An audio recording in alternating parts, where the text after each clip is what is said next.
المتقين ولا عدوان إلا على الظالمين أشهد أن لا إله إلا الله وحده لا شريك له رب العالمين وقيوم السماوات والأرضين وأشهد أن محمدا عبده ورسوله المبعوث بالكتاب المبين الفارق بين الهدى والضلال والشك واليقين والصلاة والسلام على حبيبنا وشفيعنا ومولانا محمد سيد المرسلين إمام المهتدين وقائد المجاهدين وعلى آله وأصحابه وأنصاره وجنوده ومن تبعهم بإحسان إلى يوم الدين. فيا أيها الحاضرون أوصيكم ونفسي بتقوى الله فقد فاز المتقون اتقوا الله حق تقاته ولا تموتن إلا وأنتم مسلمون. Mudah-mudahan yang Allah hadirkan di majelis ini yang sedang sakit, mudah-mudahan Allah angkat penyakitnya, diganti dengan sehat walafiat. Yang sedang mendapatkan ujian dan permasalahan dalam kehidupannya, mudah-mudahan Allah Subhanahu wa taala berikan jalan keluar terbaik seraya kemampuan untuk mengambil hikmah di sebalik musibah. Dan Allah senantiasa memberikan kepada kita ketenangan, kesabaran, keistiqomahan sampai kita jumpa dengan Allah Subhanahu wa taala. Bapak Ibu rahimakumullah, masyhur di kalangan para ulama ketika mereka jumpa satu dengan yang lainnya, biasanya mereka saling mengingatkan, salah satunya dengan ungkapan ini, ijlis bina nu'minu sa'ah, mari kita duduk sebentar saja, sesaat saja untuk menyegarkan keimanan kita. Karena iman itu, kata Nabi SAW, kathaub, seperti baju yang kita pakai. Baju dipakai, kotor, dicuci, setrika, pakai lagi, kotor, cuci, terus begitu berulang. Sampai lama-kelamaan warnanya mulai pudar, lama-kelamaan ikatan benangnya mulai rapuh. Sehingga kita butuh untuk menyegarkan kembali, menguatkan kembali, menguatkan keyakinan kita kepada Allah Subhanahu wa taala bahwa kehidupan dunia ini hanya sementara, hanya sesaat saja, sebentar saja.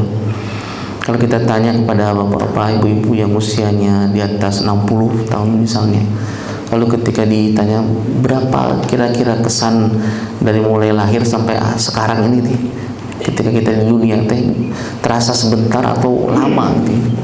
Mungkin karena kita menikmatinya jadi kita merasa sebentar saja. Baru kemarin gitu, baru kemarin kita merasa anak-anak, sekarang sudah punya anak, sudah punya cucu bahkan. Baru kemarin. Bapak Ibu rahimakumullah, dan alhamdulillah Allah hantarkan kita untuk masuk di bulan Rajab, sekarang di pertengahan bulan Rajab. Sebagaimana Allah Subhanahu wa taala ingatkan kita, inna iddatasy-syuhuri 'indallahi, di antara ayat tersebut Allah mengingatkan di antara bilangan bulan-bulan itu minha arba'atun hurum, ada 4 bulan yang dihormati, dan salah satunya Rajab. Zulqa'dah, Zulhijjah, Muharram, satu urutan nih, 3 tambah 1 di bulan Rajab ini. Dan bulan Rajab ini sebagaimana Nabi sallallahu alaihi wasallam doa ke Allah Subhanahu wa taala yang masyhur di kalangan kita juga, Nabi berdoa, Allahumma barik lana fi Rajab wa Sya'ban wa ballighna Ramadan. Jadi Allah Subhanahu wa Nabi berdoa ke Allah agar Allah senantiasa memberkahi saat-saat di bulan Rajab, Sya'ban, dan juga menghantarkan beliau kepada Ramadan. Tentu yang dimaksud Nabi tidak hanya sekedar badan kita yang terhantar pada bulan Ramadan, tetapi juga hati kita pun terhantar pada bulan Ramadan.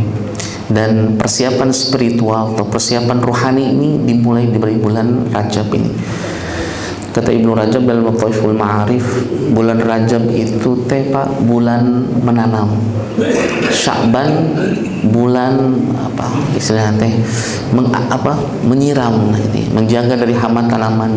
Bulan Ramadan bulan panennya. Jadi nggak ada istilah panen kalau kita nggak nanam gitu.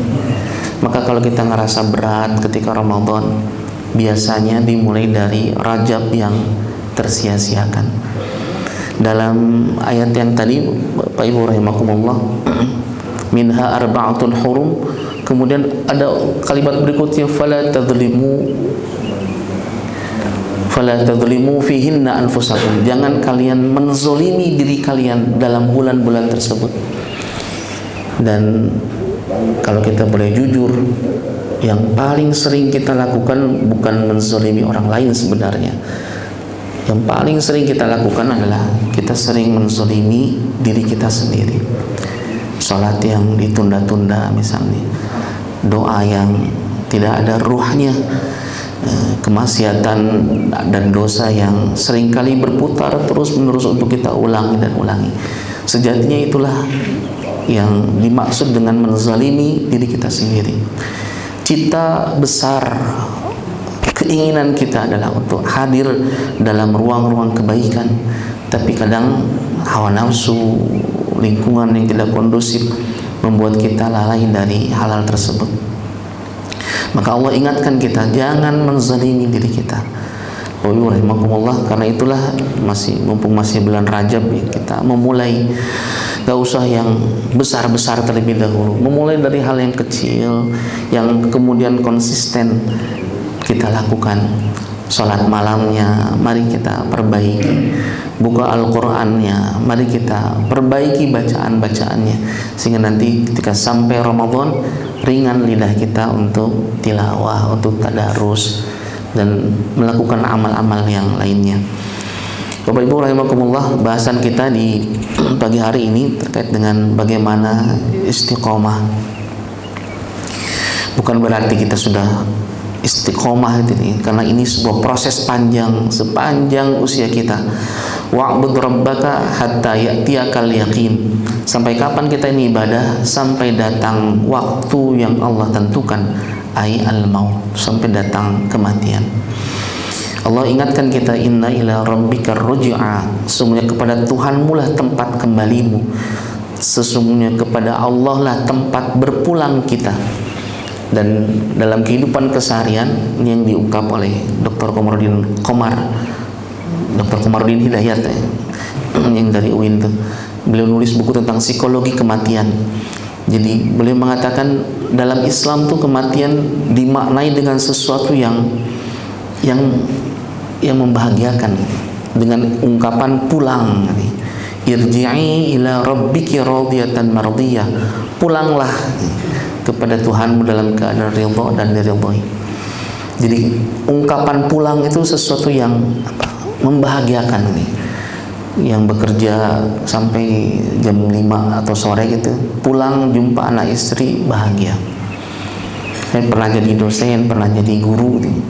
Kalau ke anak-anak murid dan mahasiswa itu, kalau disebutkan sebentar lagi kita akan pulang, dan anak-anak teh sorak nih, bahagia gitu kalau mau pulang teh.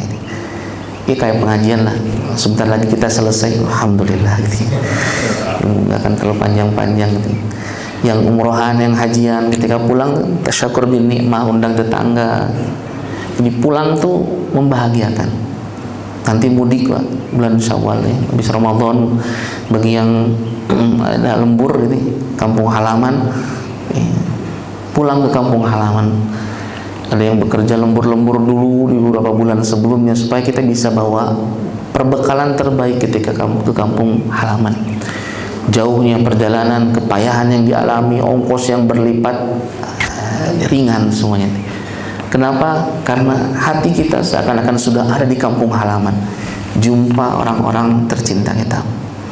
Dan karena itulah kemudian pulang ini atau kematian ini dimaknai dengan sesuatu yang membahagiakan, istilah Komarudin Hidayat. Dan Allah mengatakan inna ila rabbika ruj'a, kepada Allah lah nanti kalian akan kembali. Dan Bapak Ibu rahimakumullah, perjalanan pulang kita, saya tidak pernah bosan untuk mengingatkan bahwa perjalanan pulang kita ini perjalanan yang sangat panjang, yang waktunya tidak pernah kita ketahui secara pasti. Wallahu a'lam, itu perjalanan panjang. Dan para salafun salih menggambarkan kesadaran kuat mereka kepada perjalanan panjang perjalanan panjang menuju kampung akhirat ini membuat mereka menggesa diri, memaksa diri mereka untuk melakukan ketaatan kepada Allah Subhanahu wa taala sebagai bekalan pulang. Ada salah seorang ulama yang menyebutkan bahwa perjalanan panjang menuju akhirat itu bisa diringkas dengan perjalanan di waktu malam. Maksudnya ibadah kita di waktu malam itu bisa membuat perjalanan panjang kita menjadi sederhana, menjadi singkat nih. Kan kita memaknai waktu itu kan beda-beda ya Pak, beda-beda. Kalau lagi ujian terasa lama waktu teh. Kalau sedang ada masalah, waktu itu terasa lama ini. Tapi bagi pengantin baru misalnya teh, sesaat, sebentar gitu. Atau bagi kita yang sedang berbahagia itu, waktu itu sesaat, sebentar gitu. Maka perjalanan malam ataupun ibadah di waktu malam itu bisa meringkas perjalanan panjang menuju kampung akhirat. Ini kita pernah mengalami alam ruh, kemudian di alam rahim ibu kita kemudian ke alam dunia, kemudian nanti Allah takdirkan kita wafat, kita masuk ke alam kubur, kemudian nunggu sampai nanti proses Allah hancurkan alam semesta dalam peristiwa hari kiamat. Setelah itu Allah bangkitkan kita, dibangkitkan seluruhnya, nggak berpakaian, telanjang gitu. Sampai Aisyah radhiyallahu anha bertanya, ya Rasulullah, kalau demikian apakah setiap orang bakal melihat satu sama lainnya gitu? Kata Nabi, ya kalau bahasa kita boro-boro bisa begitu, karena setiap orang akan disibukkan dengan permasalahan yang sangat besar yang ada di hadapan mereka. Bagaimana nasib mereka gitu? Hari kebangkitan, kemudian dikumpulkan di padang mahsyar, padang yang sangat luas. Dalam hadis digambarkan berapa lama menunggu di padang mahsyar itu, disebutkan oleh Nabi SAW sampai 50.000 tahun namanya. 50.000 tahun bisa bermakna majazi, ya, kiasan, atau sebenarnya Allah alam. Tapi lama sekali.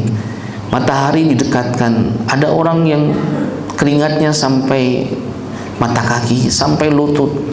Ada bahkan yang tenggelam dalam keringatnya. Ada yang bahkan, kata Nabi SAW, yauma la dhilla illa dhilluh, pada hari di mana Allah memberikan naungan dan tiada naungan kecuali naungan dari Allah Subhanahu wa taala. Ya, orang pinggirnya kepanasan, dia merasa teduh, merasa nyaman gitu, karena amal-amal yang dilakukan ketika di dunia. Setelah itu kemudian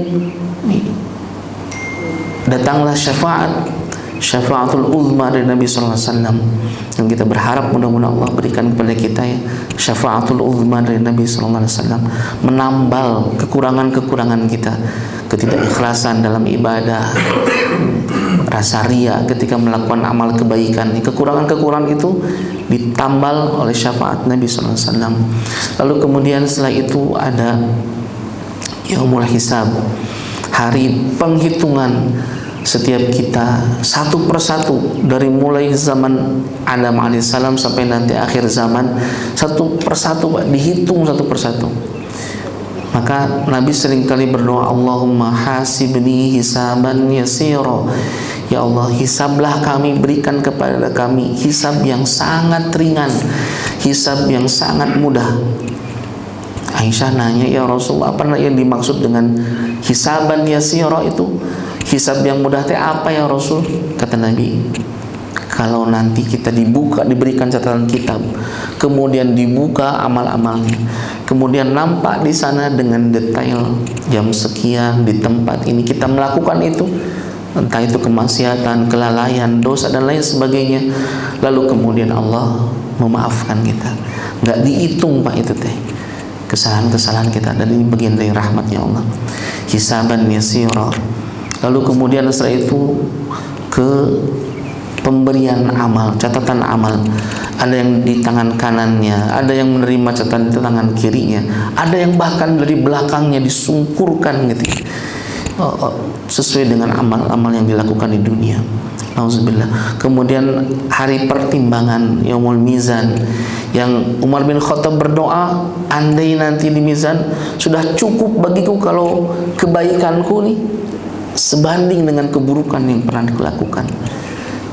Umar bin Khattab kata Pak, Khulafa ar-Rasyidin, yang oleh Nabi SAW digambarkan kalau Umar sedang berjalan kemudian ketemu setan gitu, setan itu akan lari mencari jalan supaya nggak berpapasan dengan Umar. Tapi Umarnya sendiri merasa, aduh ya Allah, kalau seimbang ajalah kebaikan sama keburukan, udah alhamdulillah gitu. Udah alhamdulillah.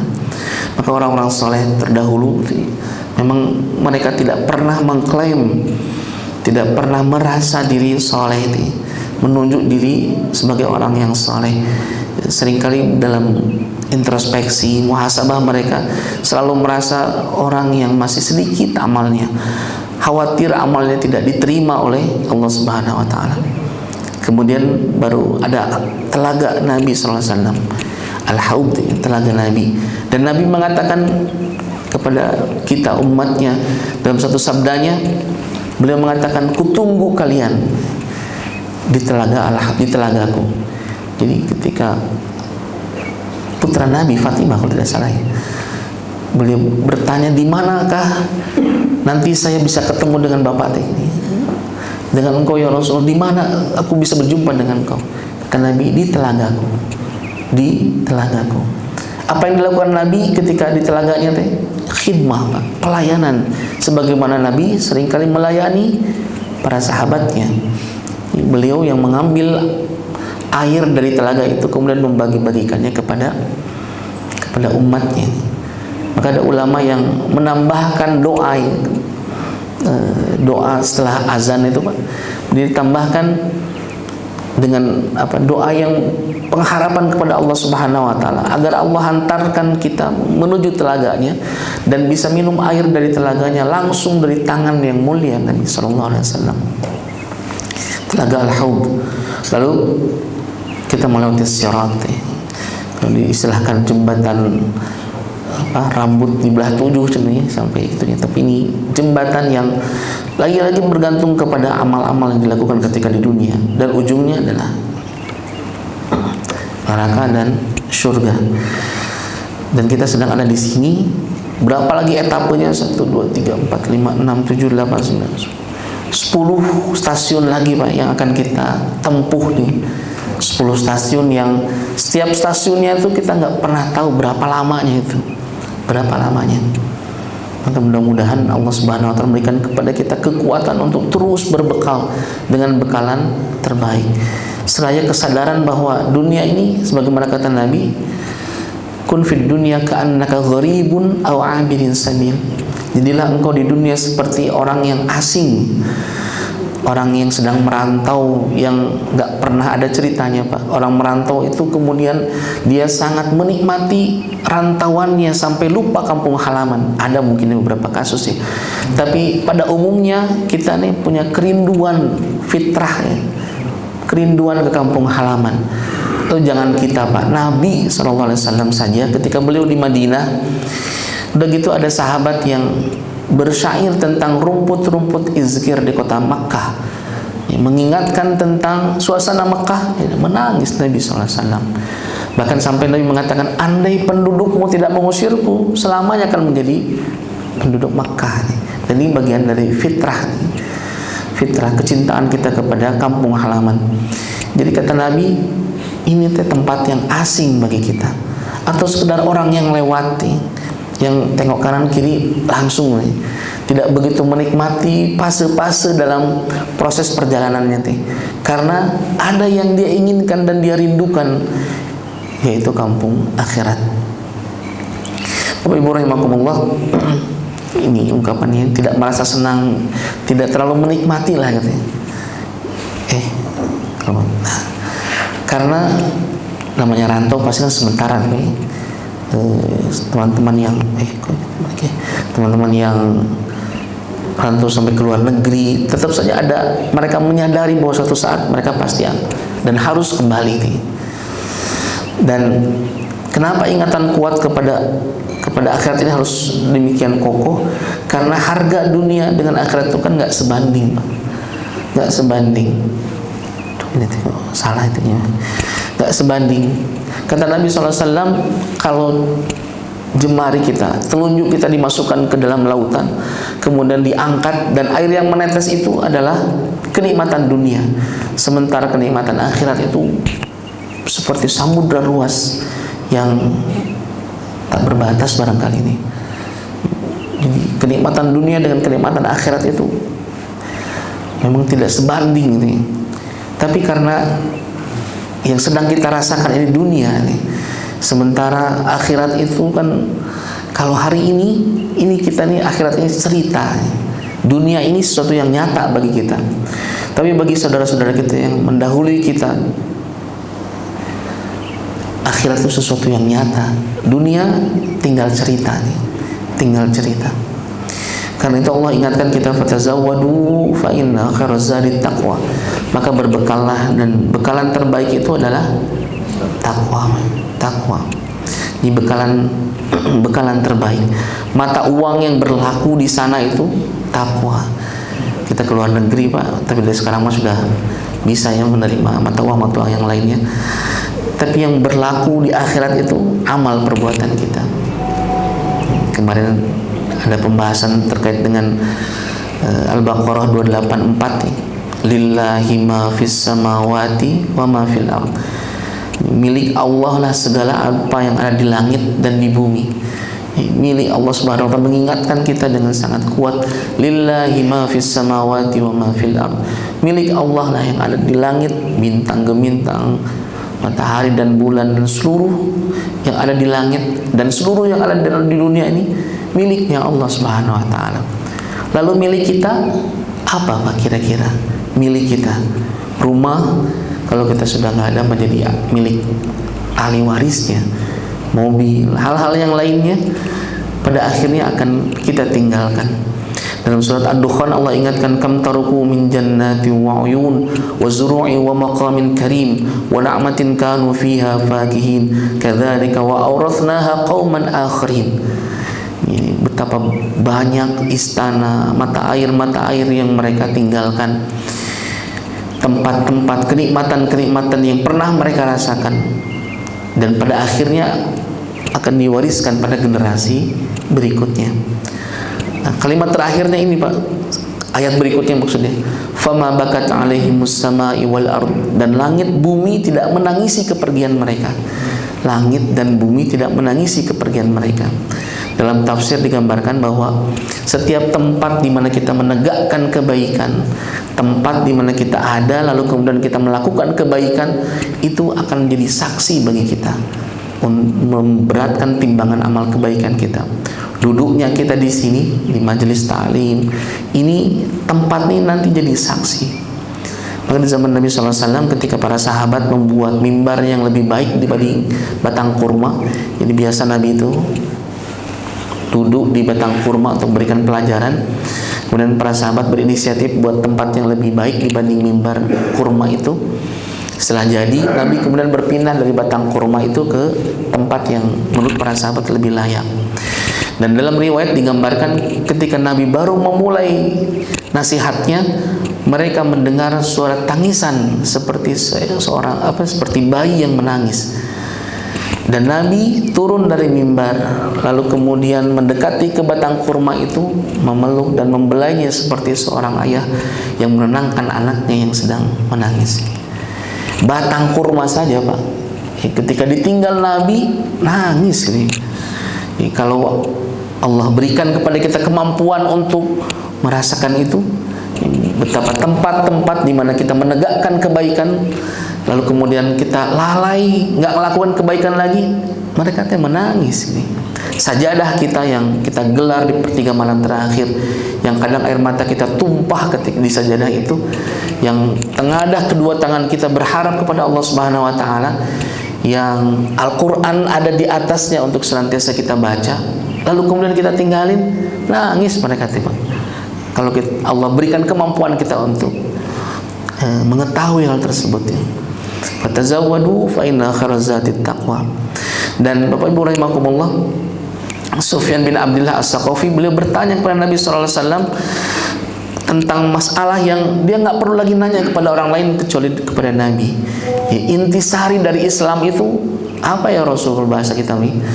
Nabi kemudian menyebutkan qul amantu billah tsumma istaqim. Beriman ke Allah lalu istiqomahlah. Tegak lurus, setia kepada prinsip, kepada Allah Subhanahu wa taala, kepada nabinya. Kemudian istiqomah di dalamnya. Dan memang ini tidak mudah, Pak. Tidak mudah karena ganjarannya pun tinggi sekali. Tidak mudah. Jangankan para ulama ataupun kita ya, sahabat Nabi sallallahu alaihi wasallam pun merasakan Pak suasana nanti. Ini Hanzalah ketika ditanya oleh Abu Bakar, gimana kabarnya hari ini, beliau malah ngejawab, halaktu wa nafaqtu ya Abu Bakar, aku nih celaka nih, ini aku ini orang munafik. Abu Bakar kan kaget, Pak. Ini sahabat Nabi, para ulama sepakat, Pak, seluruh sahabat Nabi itu adil, jujur, generasi terbaik didikan Nabi SAW. Ini Hanzalah merasa orang munafik. Kata Abu Bakar, gimana ceritanya kok merasa begitu? Kata Hanzalah, bukankah kalau kita hadir di majelis Nabi, kemudian diingatkan tentang surga dan neraka, seakan-akan di dekat mata kepala kita, kita bisa melihat seluruh yang digambarkan Nabi SAW. Tapi kalau kita udah pulang, ngumpul dengan anak istri, perasaan itu, suasana itu tidak lagi terasa. Bukankah ini perilaku munafik, wahai Abu Bakar? Kata Abu Bakar, loh, kok sama kita juga, saya juga sama merasakan hal yang sama. Maka dua orang ini datang pada Nabi SAW curhat tentang perasaan yang sedang dialami, bahwa ini jangan-jangan masuk ke kategori munafik. Maka kata Nabi SAW, andaikan suasana hatimu sama ketika ada di majelisku dan ketika engkau berada di rumah, maka malaikat akan turun dan menyalami engkau di jalan-jalan. Maksudnya ini bukan hal yang bisa untuk dilakukan seperti itu, konsisten terus gitu, merasa hatinya seakan-akan ada di majelis Nabi. Tapi Nabi menutup hadis ini dengan ungkapan walakin sa'atan, tapi sesaat saja, ada waktu-waktunya. Maksudnya ada waktu-waktunya di mana kita mudah tersentuh dengan nasihat, air mata mudah keluar, doa seakan kita menitipkan seluruh kehidupan kita ke Allah. Ada waktunya. Kita kadang dalam rutinitas kehidupan, entah itu bekerja, berinteraksi dengan masyarakat, ada waktu-waktunya. Jadi nggak mungkin seluruhnya kemudian berada dalam suasana-suasana seperti itu. Karena itulah Bapak Ibu rahimakumullah, ini nggak mudah untuk istiqomah. Tapi bukan berarti tidak mungkin. Yang jelas ilmu yang kemudian harus kita pupuk, sebagaimana kata Imam Al-Ghazali, iman itu pupuknya ilmu. Majelis taklim kita ini, hadir di majelis taklim ini untuk menyuburkan keimanan kita. Belum godaan-godaan di luar, penyakit syahwat, penyakit syubhat, syahwat berkaitan dengan hawa nafsu kita, dorongan-dorongan kepada kemaksiatan. Apalagi kalau lagi sendirian, nggak ada orang yang lihat, dorongan itu demikian kuat.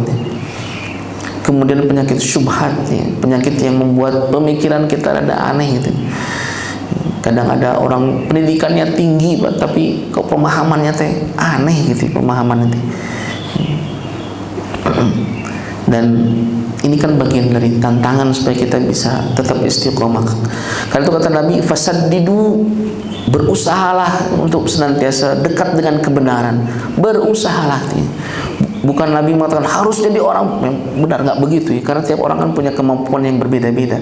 Tapi usaha kita untuk semakin dekat kepada kebenaran itu yang kemudian dinilai ini. Waqaribu, dan dekatlah terus dengan kebenaran, berada dalam lingkaran-lingkaran kebaikan, lingkaran-lingkaran kebenaran. Wa absyiru, dan gembira dalam melakukan amal-amal itu, dan juga dengan pahala yang Allah Subhanahu wa taala siapkan atas amal yang kita lakukan. Dapat kalau Allah ngasih notifikasi langsung terhadap aktivitas ibadah yang kita lakukan, kayak kalau ada transferan, ada notifikasinya gitu Pak, kita kayaknya lebih bersemangat untuk melakukan kebaikan. Kata Nabi, baca satu huruf Al-Quran 10 kebaikan. Nah, kita baca Bismillahirrahmanirrahim, tring, langsung ada notifnya, 190 kebaikan sudah kita dapatkan. Kayaknya itu baca lagi, dapat lagi gitu. Kita infak sedekah, langsung ada notifikasinya.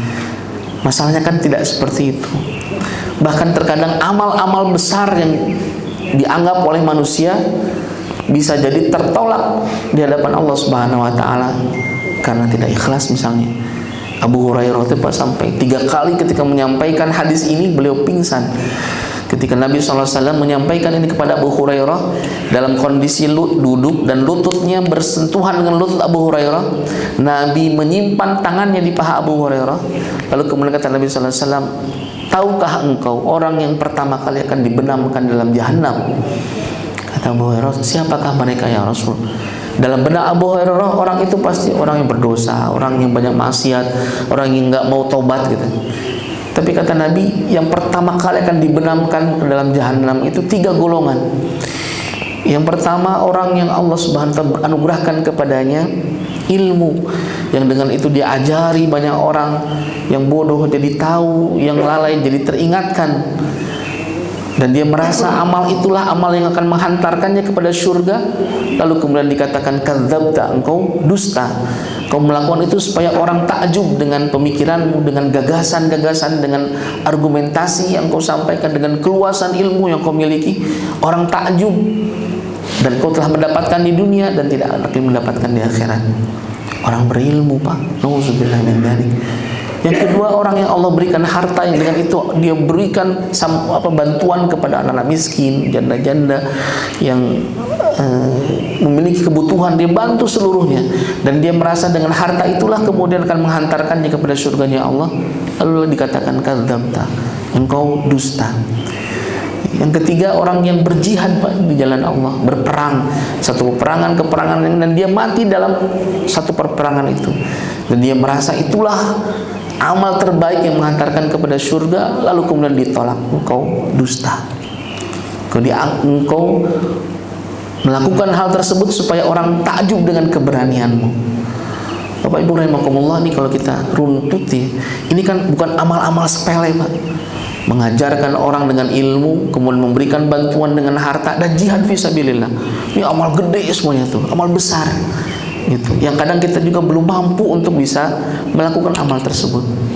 Kalau saya disuruh jihad gitu, berperang, itu kan ya belum mampu lah, fisiknya seperti ini, angkat pistol aja barangkali udah nggak bisa bertahan lama gitu, berat, belum hentakannya gitu dan lain sebagainya, belum mampu gitu apa, belum nanti kondisi fisiknya harus prima itu ya. Tapi amal-amal yang besar itu ternyata nampak sia-sia di hadapan Allah karena ketiadaan atau niat yang ikhlas, niat yang tidak ikhlas. Wa absyiru, dan berbahagialah. Saya selalu ingat ungkapan guru saya itu, Pak, kalau ketemu teh pokoknya nama jadi orang teh yang merdeka dan bahagia, cina gitu. Ini karena tiap ketemu ngomong gitu jadi ingat terus, Pak. Jadi bahagia, merdeka, merdeka, bahagia. Jadi orang merdeka nggak terkungkung, nggak berada dalam tekanan orang lain nih. Merdeka. Kemudian bahagia dalam menjalaninya itu. Hidup yang sekali temunya itu bahagia, cina gitu ya. Bukan berarti nggak pernah punya masalah, Pak. Punya masalah, tapi kan tidak harus semua orang tahu permasalahan kita gitu. Cukuplah kita dengan Allah yang mengetahui permasalahan-permasalahan kehidupan kita. Bahkan ulama tasawuf itu sampai gini, Pak, siapa yang curhat masalahnya kepada manusia seakan dia mengadukan yang maha penyayang kepada orang yang belum tentu menyayangi dia. Dia kita kayak ngaduin Allah tuh, Pak. Dia pas baca ini teh, aduh, nah kan kita juga kadang suka refleks kalau ketemu teh, apalagi kalau punya masalah teh, ketemu dia nanya gimana kabarnya, kaburu dulu tadi, Pak, permasalahan teh, supaya kita juga ingin agak sedikit ringan secara psikologis gitu, bercerita pada orang nih. Tapi tentu harus ya, tidak semua orang siap dengan permasalahan-permasalahan kita nih. Kadang orang yang nggak senang dengan kita kalau kita cerita masalah, mereka mau bahagia, Pak. Tuh geningan ada ini sengsara-sengsaranya, nggak hidupnya teh nggak masalah tabarakallah terus gitu, nggak ceritanya rezeki anak soleh terus-terusan statusnya teh gitu. Orang yang nggak seneng dengan kita malah seneng dengan kesengsaraan yang kita rasakan. Bapak Ibu rahimakumullah, ini nggak mudah lagi istiqomah ini. Salah satu contohnya ini Abdullah Al-Qasimi, orang Saudi yang kelahiran Mesir. Beliau sejak muda luar biasa, Pak. Hafal Quran, hafal ribuan hadis, sampai disifatkan kepada beliau ini Ibnu Taimiyah abadi ini. Jadi penguasaan Al-Quran ya, penguasaan keilmuannya luar biasa, pintar sekali. Ya sampai diungkapkan begitu. Belum ibadahnya juga gitu. Tapi Allah ingin memberikan kepada kita pelajaran. Beliau lalu kemudian ketika menikah dengan orang Libanon yang kemudian bukan kebetulan ya, qadarullah, istrinya itu sedikit sekuler lah gitu pemikirannya itu. Beliau kemudian terpengaruh dengan itu, terpengaruh dengan pemikiran-pemikiran tersebut, sampai ketika sudah menjelang uzur tua, beliau mengikrarkan sebagai orang yang ateis. Dari ulama Pak, lalu kemudian menjadi orang yang ateis, nggak bertuhan. Kalau mantan preman mah Pak, biasanya lebih mudah diajak karena agama gitu.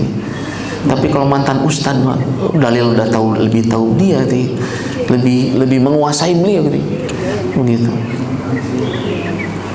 Aduh saya lupa lagi, ada kawan cerita pada tetangganya orang Nasrani. Oh di Malik teh di daerah Timur Tengah gitu, tetangganya Nasrani hafal 15 juz Al-Quran nih. Ketika ditanya kok bisa hafal gitu, saya senang dengan gaya bahasanya gitu. Jadi dia tuh kayak nganggap ini bagian dari puisi atau apa kisah atau quote-quote indah lah gitu, sehingga ya senang untuk bacanya itu. 15 juz Pak, 15 juz hafal Al-Quran, tapi Kristen gitu ya.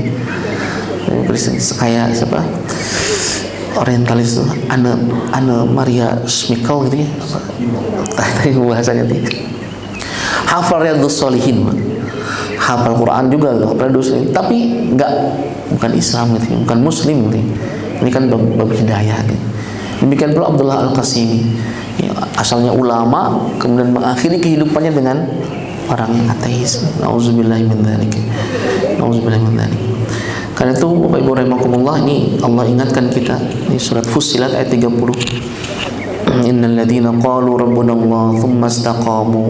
Kalau orang tuh mengatakan Allah pemelihara saya, Allah Tuhan saya, tsumma istaqamu, kemudian dia istiqomah, pendiriannya kokoh kepada keimanan atau keyakinan itu, tatanazzalu alaihimul malaikah, maka Allah turunkan malaikat kepadanya. Untuk apa? Malaikat itu kemudian membisikkan ke dalam hatinya, menguatkan pendiriannya, alla takhafu wala tahzanu, jangan takut, jangan sedih. Dalam tafsir digambarkan ketakutan itu biasanya ada kaitannya dengan masa depan ya. Karena kita nggak pernah tahu masa depan kayak gimana itu. Kesedihan itu sesuatu yang sudah berlalu di masa lalu. Kalau pebisnis, aduh harusnya saya ambil keputusan ini, bukan keputusan yang seperti yang sedang dijalani. Kalau keputusan A saya ambil pasti bakal begini-begini, tapi sudah terjadi gitu. Akhirnya kemudian dia bersedih. Ini Allah turunkan malaikat dan mengatakan jangan takut, jangan sedih. Subhanallah nih Pak, karunia Allah nih. Orang teh Pak ya kalau seneng ke pelatihan gitu kan, dia teh berani invest untuk apa istilahnya bayar ya pelatihan motivator yang kelas dunia tuh, yang kalau dia ngomong teh orang teh bisa berubah atau tergerak dari zero to hero gitu, jadi mulai nol kemudian dia bersemangat lagi. Ada orang yang bisa berubah dengan kata-kata seperti itu. Ini mah Allah turunkan malaikat untuk menguatkan hatinya dan mengatakan alla takhafu wa la tahzanu wa absyiru bil jannati allati kuntum tu'adun, dan Allah berikan kabar gembira kepada mereka dengan surga yang Allah janjikan kepada mereka. Jadi seakan-akan Allah teh ngasih apa? Ngasih harapan kuat gitu ya. Kalau lagi kita ditimpa musibah, kita istiqomah, lalu kemudian kata malaikat jangan takut, jangan khawatir, nanti ada surga gitu. Kalau di sini orang-orang meninggalkan, asalnya teman karib, lalu kemudian kita punya masalah pada meninggalkan kita, itu teh ciri Pak, cirining lah gitu ya, ciri bahwa Allah Subhanahu wa taala hendak take over permasalahan hidup kita itu. Jadi seakan-akan dilepas-lepasin tuh orang-orang yang kadang kita bergantung harapan kita kepada mereka teh. Ketika kita punya masalah, mereka berlepas tangan, itu isyarat biar Allah yang langsung take over permasalahan kehidupan kita. Bapak Ibu rahimakumullah, karena itu jangan seperti kita nih tukang tenun, wala takunu kallati laqad ghazlaha min ba'di quwwatin ankatha. Orang perempuan yang menguraikan benangnya, dia tenun benangnya sudah rapi, diuraikan lagi, tenun lagi, uraikan lagi, begitu terus. Auzubillahi min dzalik. Karena itu apa yang harus kita lakukan supaya kita bisa istiqomah? Setidaknya ada 3 hal, Bapak Ibu rahimakumullah. Yang pertama, doa. Minta ke Allah Subhanahu wa taala. Karena Allah itu Maha tahu Pak ya, yang terbetik dalam pikiran kita, dalam hati kita, Allah itu tahu. Tapi kenapa kita harus berdoa nih? Kata Nabi sallallahu alaihi wasallam, "Man lam yad'u lillah yaghdab alaihi." Siapa yang enggak pernah doa ke Allah, Allah murka kepadanya. Kalau tetangga kita datang minta bantuan, untuk pertama kali barangkali kita kita merasa dianggap gitu ya, kita bantu. Besoknya dia minta lagi bantuan, besoknya minta lagi, besoknya minta, jadi rutin tiap hari. Kan suasana perasaan kita jadi berbeda. Ini orang kok begitu gitu. Seakan-akan kita nih ATM keluarganya. Tapi Allah Bapak, semakin kita meminta, semakin intens kita meminta, itu semakin senang nih. Bahkan kepada orang yang enggak meminta, Allah marah nih, yaghdab alaihi. Allah murka kepada orang yang enggak pernah doa. Sahabat Nabi itu pernah ketika usai sholat tuh pulang, usai sholat assalamualaikum berangkat, assalamualaikum. Satu saat ketika habis assalamualaikum, Nabi balik, dipegang tangan oleh Nabi SAW. Kata Nabi, tidakkah kau butuh ke Allah? Nggak butuh ke Allah gitu. Kemudian kata sahabat ini, untuk hari-hari berikutnya urusan garam pun saya minta ke Allah. Urusan garam pun minta ke Allah. Dan kata Ibnu Athaillah, pengarang kitab Al-Hikam, khairu ma tatlubu minhu ma huwa talibuhu minka. Doa yang paling bernilai di sisi Allah, permintaan yang paling bernilai di sisi Allah adalah permintaan supaya kita dapat melakukan perintah-perintahnya itu. Supaya kita bisa melakukan perintah Allah. Allah titipkan kepada saya rizki yang banyak, yang berlimpah, yang berkah, supaya kita bisa sedekah, supaya kita bisa bantu orang lain. Ya Allah titipkan kepada saya ilmu yang manfaat, supaya kita bisa bantu saudara-saudara yang tidak tahu jadi tahu, yang lalai jadi bersemangat. Gitu. Jadi minta yang supaya kita bisa melakukan ketaatan kepada Allah Subhanahu wa taala. Dan di antara doa-doa supaya kita minta istiqomati, salah satunya ini. Allahumma ya musarrifal qulub, wahai Allah yang membolak-balikan hati, sarrif qulubana ala ta'atik, balikkan hati kami dalam ketaatan. Yang kata ulama nih, ungkapan sarrif qulubana ala ta'atik ini yang intinya, supaya hati ini berbolak-baliknya dalam ketaatan, supaya kita merasa habis taklim nih, kemudian ngaji Al-Quran, kemudian melakukan kebaikan-kebaikan yang lain teh, tidak merasa berat ini. Berpindah dari satu pintu kebaikan kepada pintu kebaikan yang lainnya teh nggak berat. Kayak kita di bulan Ramadan ya Pak. Kan kita teh ringan sama Allah, teh diringankan gitu untuk melakukan kebaikan teh. Habis tarawehan, tadarus. Habis tadarusan kemudian ya pulang ke rumah istirahat gitu. Udah gitu pagi-paginya sahur, udah gitu ke masjid, ada kuliah subuh dan lain sebagainya. Ringan kita melakukan kebaikan-kebaikan tuh. Jadi mohon supaya hati berbalik-balik, berbolak-baliknya itu kepada ketaatan. Ada lagi, Allahumma inni as'alukal huda wassadad. Ya Allah, kau minta petunjuk dan ketetapan atau keistiqomahan lah dalam kebaikan. Allahumma inni as'alukal huda wat-tuqa wal afaf wal ghina. Ya Allah, aku minta kepada Engkau petunjuk, bimbingan nih. At-tuqa dan ketakwaan, wal afaf, rasa cukup dalam hati, kemampuan kita untuk menjaga diri dari perbuatan maksiat, wal ghina, dan rasa cukup, merasa kaya dalam hati kita. Jadi dengan doa doa kepada Allah Subhanahu wa taala supaya Allah berikan kepada kita keistiqomahan, supaya Allah, kan di antara doa yang nggak boleh kita lupakan teh 3 juga Pak. Pertama doa minta hidayah, minta istiqomah, dan juga minta husnul khatimah, wafat dalam keadaan yang baik. Kalau di yang sinetron Pencari Tuhan kan kata Bang Jack tuh mengutip satu hadis, siapa yang meninggal lalu kemudian mengucapkan la ilaha illallah dakhalal jannah, pasti masuk surga gitu. Maka Pak Haji siapa yang kaya itu ya, dia kemudian latihan.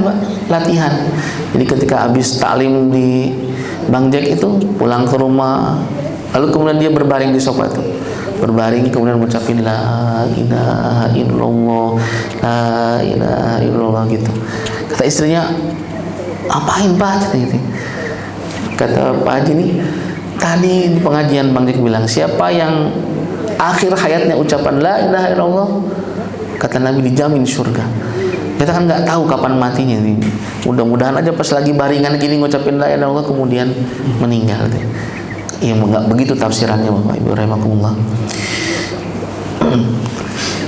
Doa ke Allah Subhanahu wa taala. Yang kedua riyadhah.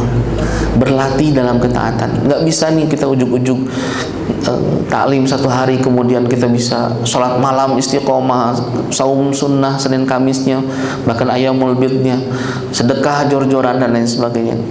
Butuh proses ya, butuh latihan. Ini dalam ungkapan Salim Afillah itu, beliau mengatakan, jadikan cintaku padamu ya Allah berhenti di titik ketaatan, meloncati rasa suka dan tidak suka. Namanya ibadah itu kan kadang kita nggak suka apa ya. Ini hari Ahad, harusnya kita bisa ngumpul keluarga ataupun waktu liburan kemana kayak gitu. Harus duduk kemudian dengerin dan lain sebagainya, kadang berat nih. Bangun di 1/3 malam terakhir atau pas waktu nyaman-nyamannya tidur, prime time kita istirahatnya gitu, harus bangun, kemudian ambil air wudhu, kemudian sholat, baca Al-Quran, dan meloncati rasa suka dan tidak suka. Karena seringkali menaatimu dalam hal yang tak kusuka adalah pengorbanan, kepayahan dan gelimang pahala. Sebab seringkali yang tak kusuka adalah buah dari ketidaktahuanku. Kita nggak pernah tahu Pak, di balik yang Allah Subhanahu perintahkan itu ada hal kebaikan seperti apa yang Allah siapkan. Riyadhah dalam ketaatan. Ini kata Nabi SAW nih, lagi ngumpul kayak gini, kata Nabi, bentar lagi kita kedatangan penduduk surga.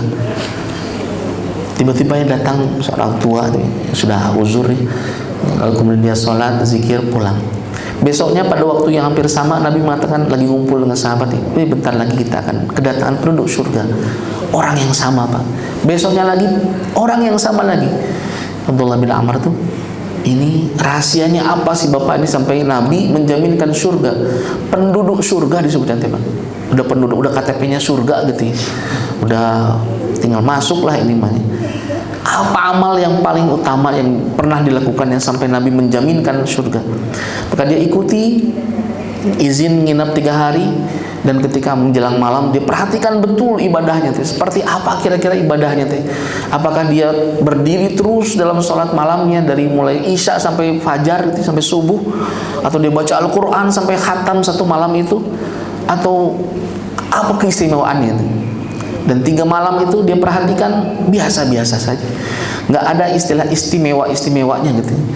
Sama seperti kebanyakan orang nih, malam hari istirahat, menjelang subuh dia bangun sholat sunnah, lalu kemudian ke masjid. Begitu terus 3 hari itu, sampai kemudian Abdullah bin Amr ini mengucapkan bahwa Nabi menjaminkan atau menyebut bapaknya sebagai penduduk surga.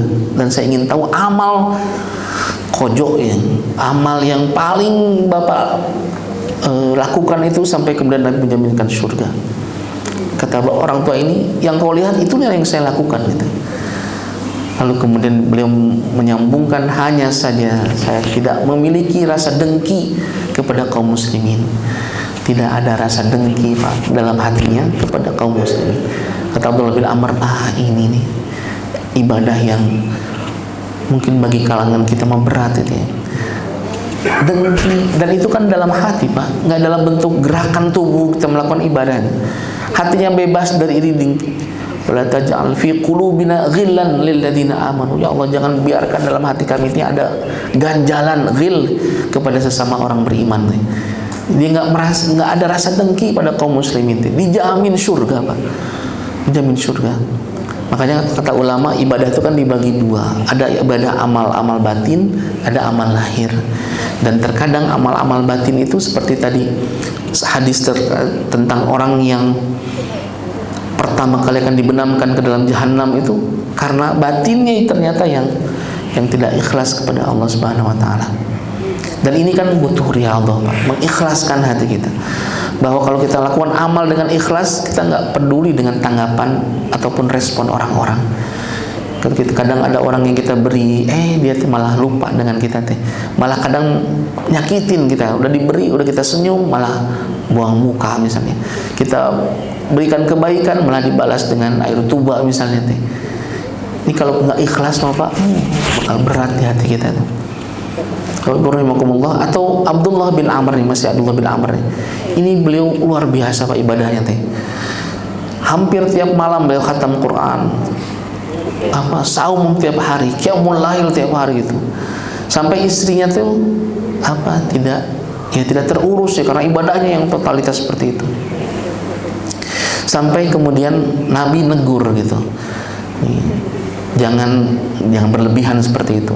Khatamkan Quran seminggu sekali aja, sebulan sekali aja. Kata Abdullah bin Umar, saya masih sanggup ya Nabi, ya Rasul. Seminggu sekali aja. Saya masih sanggup ya Rasul.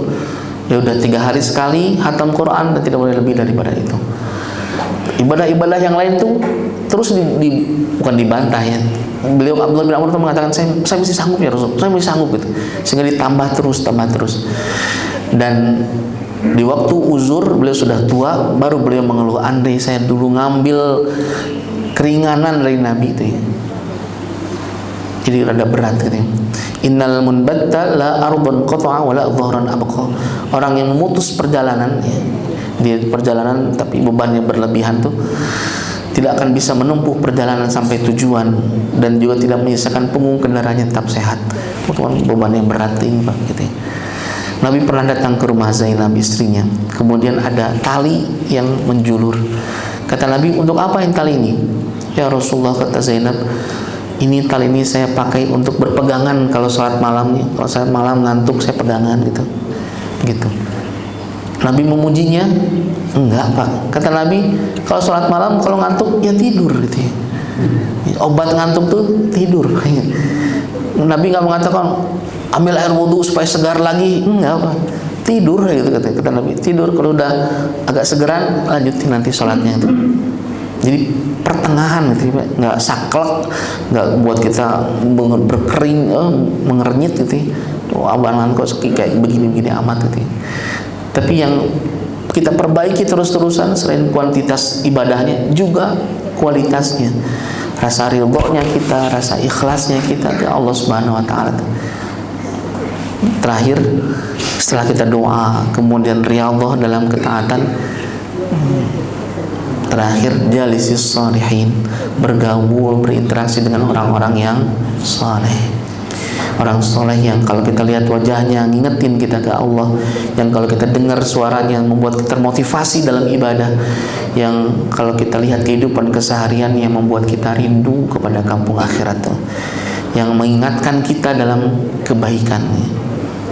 Jalisis sholihin, bergabung, berinteraksi dengan orang yang soleh. Circle pertemanan kita, WhatsApp group yang khusus kita nih, diusahakan orang-orang yang soleh. Karena Bapak Ibu rahimakumullah, dalam Al-Quran Az-Zumar Allah gambarkan orang masuk neraka, orang masuk surga teh rombongan ternyata, rombongan bareng-bareng Pak. Dan fitrahnya di dunia teh Pak, kalau bareng-bareng itu memang nikmat Pak. Jangankan pada kebaikan Pak. Dulu waktu sekolah kalau bolos ya, bareng-bareng itu jadi cerita Pak. Dulu saya pernah satu kelas Pak bolos karena ada informasi gurunya nggak masuk katanya teh. Qadarullah, ternyata gurunya masuk. Jadi besoknya satu kelas yang dijemur tuh. Tapi jadi cerita gitu ya. Jadi cerita. Ada teman yang agak nakal sedikit, ada geng 5 orangan gitu ya. Ketika bolos naik manjat tembok supaya bisa keluar dari lingkungan sekolah. Yang satu tugasnya mengawasi, yang satu bantu-bantu supaya naik gitu. Dan jadi cerita. Jadi fitrahnya bareng-bareng itu nikmat lah gitu. Nikmat. Jangankan ke hal yang baik, yang buruk pun bareng-bareng itu ya orang melakukan itu. Dan konteksnya perjalanan menuju surga neraka teh bareng-bareng ternyata. Kalimatnya pun hampir sama. Wasiqal ladzina kafaru ila jahannama zumara. Orang kafir masuk jahanam bareng-bareng. Wasiqal ladzina taqaw rabbahum ilal jannati zumara. Orang beriman masuk surga bareng-bareng nanti, Pak, bareng-bareng. Ayat berikutnya pun hanya beda satu huruf saja. Untuk orang kafir, hatta idza ja'uha futihat abwabuha, sampai orang itu digiring masuk neraka, depan pintunya dibukakan kemudian pintunya. Orang beriman tambahan satu huruf, Pak, huruf waw. Hatta idza ja'uha wa futihat abwabuha. Kata, ini bukunya teh Khawatir Qur'aniyah teh, Amr Khalid dalam Khawatir Qur'aniyah, beliau mengatakan huruf waw itu seakan-akan bagi orang beriman mah dia dalam perjalanan menuju surga. Kalau orang kafir mah seakan-akan orang yang digiring ke penjara, Pak, ditutup matanya, ditutup kepalanya, kemudian dia bayangkan kayaknya di penjara kayak gini deh. Lalu ketika sampai pintunya, dibukakan pintu penjara itu dan dia bisa melihat ternyata kesiksaannya jauh lebih besar dari yang pernah dia bayangkan. Orang beriman mah, Pak, huruf waw itu pembeda. Jadi kayak orang digiring menuju surga, perjalanannya terjal, kelok-kelokan, banyak kelok-kelokannya. Kadang jalannya penuh dengan duri, tapi di ujung perjalanannya pintunya sudah Allah bukakan sehingga kita bisa melihat seluruh pemandangan kenikmatan yang ada dalam surga itu. Kan kayak gitu mah kayak orang naik gunung, Pak, capek payah gitu, tapi pas di atas kebayar tuh semuanya tuh. Sehingga ada orang yang kecanduan naik gunung tadi, naik gunung deh, karena ada sensasi yang dirasakan tuh. Ya, meskipun beberapa gunung mah sudah sampai parkir mobilnya sudah sampai ke kaki gunungnya gitu, kayak ke Pepandayan, Galunggung gitu, makan nggak, bukan. Tapi ada kenikmatan, penderitaan, ujian yang kita rasakan. Ini Allah nih kayak bukain pintunya. Kalau engkau sabar, di sana tuh tujuan kita nih. Dan yang paling menakjubkannya lagi adalah orang yang soleh itu, Pak, bisa ngasih pertolongan ke kita, ngasih syafaat. Pertolongan nggak hanya Nabi, ternyata orang soleh itu kata Nabi bisa berikan syafaat. Sampai ketika dia di surga, dia mengatakan, ya Rabbi innahu kana sahibi fid dunya. Ya Allah, ini sahib saya di dunia gitu. Sahib saya di dunia. Kunna nata'awanu 'alal birri. Kita teh bareng-bareng ke pengajian, ya Allah gitu. Bareng-bareng ke pengajian. Fa adkhilhu ma'i fil jannah. Nggak ada nikmat-nikmatnya surga kalau dia nggak datang mah, ya Rasul, ya Allah gitu ya. Maka masukkan dia surga bersamaku, masukkan dia ke surga bersamaku, ya. Jadi nikmat berinteraksi dengan orang saleh, Pak, ini bisa jadi syafaat nih. Ini Pak Asep udah di surga nih. Saya nggak ketemu dengan Pak Asep. Kata Pak Asep, nih Pak ya ini dulu bareng-bareng di Taman Mutiara, di Masjid Taman Mutiara itu. Masukkan ke dalam surga. Ibu rahimakumullah, ini amal yang paling dicintai Allah Subhanahu wa taala, adwamuhu wa in qalla, yang dawamnya, yang rutinnya meskipun sedikit. Setiap hari kita misalnya ada amal sedekah pada subuh misalnya, ya 5.000, tapi rutin kita lakukan itu jauh lebih baik dibanding satu kali besar gitu. Kita belum mampu sholat tahajud dan witir 11 rakaat misalnya, 2 rakaat udah gitu, 1 rakaat witir, itu bisa kita lakukan. 1 juz Quran madu berat kita teh, tapi 1 halaman itu 1 halaman itulah kemudian kita jaga tuh. Jadi amal rahasia antara kita dengan Allah Subhanahu wa taala yang kemudian kita dalam kondisi apapun kita berusaha untuk menjaganya, dan itulah yang akan menghantarkan kepada surganya Allah Subhanahu wa taala. Adwamuhu wa in qalla, yang sedikit, yang dawamnya itu meskipun sedikit. Bapak Ibu rahimakumullah, demikian yang bisa disampaikan, lebih dan kurangnya mohon maaf. Saling doakan Bapak Ibu, mudah-mudahan Allah berikan kekuatan, kesabaran, juga keistiqomahan pada kita semua sampai kala kita jumpa dengan Allah Subhanahu wa taala. Amin ya rabbal alamin. Hadanallahu wa iyyakum ajma'in. Subhanakallahumma bihamdika asyhadu an la ilaha illa anta astaghfiruka wa atubu ilaik. Assalamualaikum warahmatullahi wabarakatuh.